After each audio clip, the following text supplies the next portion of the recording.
All right, today we're tackling one of the most infamous battles in all of military history. It's a name that has become totally synonymous with mud, suffering, and just grinding futility. Passchendaele. So let's just dive right in. To even begin to understand Passchendaele, you have to get your head around the impossible strategic problem the Allies were facing in 1917. And it was a problem that had been festering for 3 very long, very bloody years. You see, for 3 years, this whole area in Flanders, Belgium, was like a festering wound in the Allied front line. The best way to picture it is to imagine you're standing in the middle of a saucer and your enemy is holding the entire rim. They can see everything you do, every troop movement, every supply run, and the ground itself, which used to be fields and meadows, had its drainage systems completely obliterated by shelling. So it was already a swamp before the battle even got started. I mean, this salient was a death trap. After the stalemate kicked in back in 14, the Germans introduced poison gas here for the first time in 1915. By 1916, any big plans for an attack were just put on the shelf to deal with the meat grinders of Verdun and the Somme. So by 1917, the British command, led by Field Marshal Sir Douglas Haig, basically decided enough is enough, this bloody stalemate has to be broken. Now, the British plan wasn't just about capturing some muddy field. No, this was ambitious. This was supposed to be a decisive breakthrough on the Western Front, something to take the pressure off the struggling French army and hopefully cripple the German war effort for good. And on paper, it looked like a pretty logical step-by-step plan. Step 1, the Battle of Messines Ridge in June, was actually a huge success. It kicked off with a detonation of 19 massive mines they had dug under the German lines. With that high ground secured, the main event could begin. The ultimate goal here was to punch right through to the coast and take out the German U-boat bases that were slowly strangling Britain. But this beautiful plan immediately slammed headfirst into 2 enemies that you just couldn't overcome with sheer force. First, the Germans had spent years turning this landscape into a fortress. We're talking multiple defensive lines, deep systems of concrete pillboxes all bristling with machine guns. And then came the rain.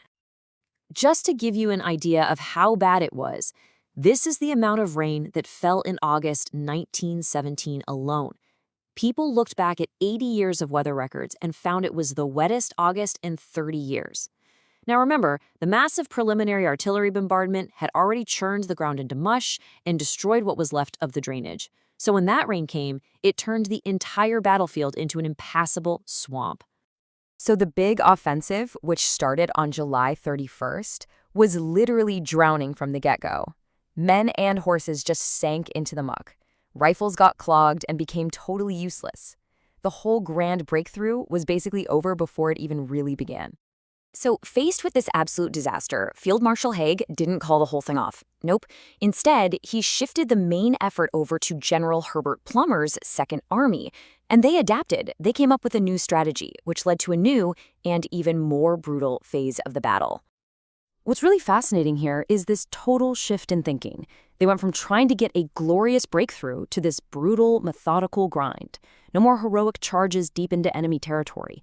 The new plan was to advance just 1,500 yards at a time, dig in, hold that ground, bring the artillery forward, and then just repeat the process.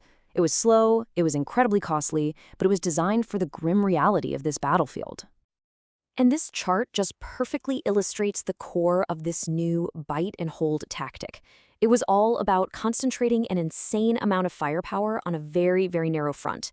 For the Battle of Menin Road Ridge in September, the British used more than double the artillery they had in July. They weren't just trying to suppress the enemy anymore. They were trying to completely obliterate them. And you know what? For a little while, as the weather actually dried up, it looked like they had found a winning formula. The battles of Menin Road Ridge, Polygon Wood, and Bruzenide were all incredibly costly Allied victories. But they were victories. They were systematically chewing through the German defenses, pushing them off that crucial high ground. But that brief momentum, that glimmer of success, was about to dissolve into one of the most haunting phases of the entire war, as the battle slowly, agonizingly crawled towards the village that would give it its name. So the successes in September brought the Allies right to the foot of their final objective, Passchendaele Ridge.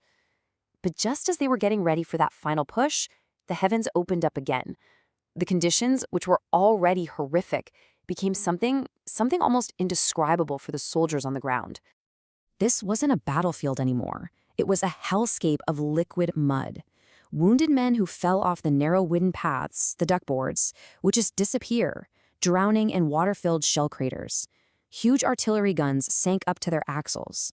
The objective, Passchendaele, had become a total obsession, and it was being pursued in conditions that made any kind of effective military operation nearly impossible.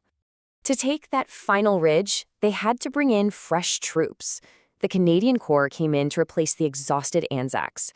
And in a series of just brutal attacks through late October and early November, they clawed their way up that ridge.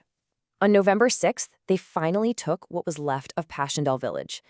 After 3.5 months, the battle was finally over. So here's the crucial question. After all of that sacrifice, was any of it worth it? This is a debate that has raged among historians and generals ever since. The numbers themselves are just staggering. And the crazy thing is, historians can't even agree on them. Depending on whose estimate you look at, we're talking somewhere between 450,000 and 850,000 men becoming casualties for a gain of about 5 miles of ground. The debate really boils down to two completely conflicting views. For critics, like the British Prime Minister David Lloyd George, it was the ultimate example of a pointless, bloody-minded slaughter. But its defenders argue that, well, that's just too simplistic. They point out that, yeah, the British army was suffering horribly, but the German army was being bled white. And here's a hard number for you. While casualty figures can be debated forever, this one can't. This is the number of German prisoners the Allies took. It's an undisputed measure of the very real damage that was being inflicted on the German defenders. But perhaps the most telling verdict of all doesn't come from the Allies. It comes from the German general staff themselves, in their own post-war analysis. They admitted that Passchendaele had stretched their army to the absolute breaking point. Which leaves us with a final provocative thought. Was Passchendaele a senseless slaughter? Or was it the brutal, necessary price for bringing the German Empire one giant, muddy step closer to its final defeat?